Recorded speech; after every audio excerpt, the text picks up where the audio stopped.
Monroe County Sheriff's Office responded to the fights in Fairport because Fairport Police were on a call for an EMT who was injured while trying to help a man who was unresponsive in that same area. The man apparently became responsive and violent once he was inside the rig. News 10 NBC investigative reporter Jennifer Lukey continues our team coverage from Fairport tonight. Jen, these types of attacks on EMS workers seem to be happening more and more often.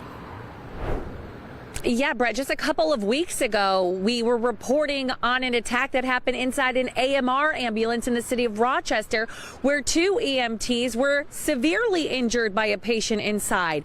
A similar incident happened with Parenton Ambulance. An EMT hurt while trying to render care in the back of an ambulance to someone who needed it.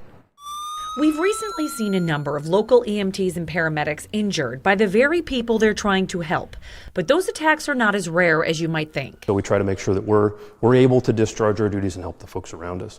The challenge is that sometimes they do try to attack us. And in fact, on a national basis, about 1 in 4 folks suffer some form of assault. And it's all types, right? It's physical assault, it's verbal assault, it's sexual assault, it's all of the different things that you might imagine. Jonathan Smith is the chairman of the Monroe County EMS Chiefs Association. He's been a paramedic for nearly 20 years. I've had folks who've pulled knives and tried to stab me. I've had folks pull guns and try to shoot me.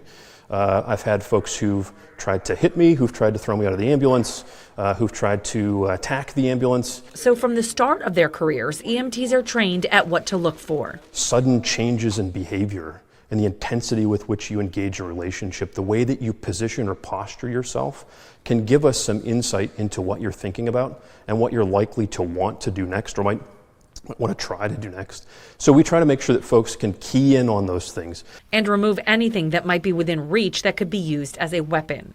They're also trained on a number of de-escalation techniques, but if all else fails? Last resort really is I'm stepping out, I'm disengaging, because that does pose a significant risk, not only to the patient, but frankly to us too.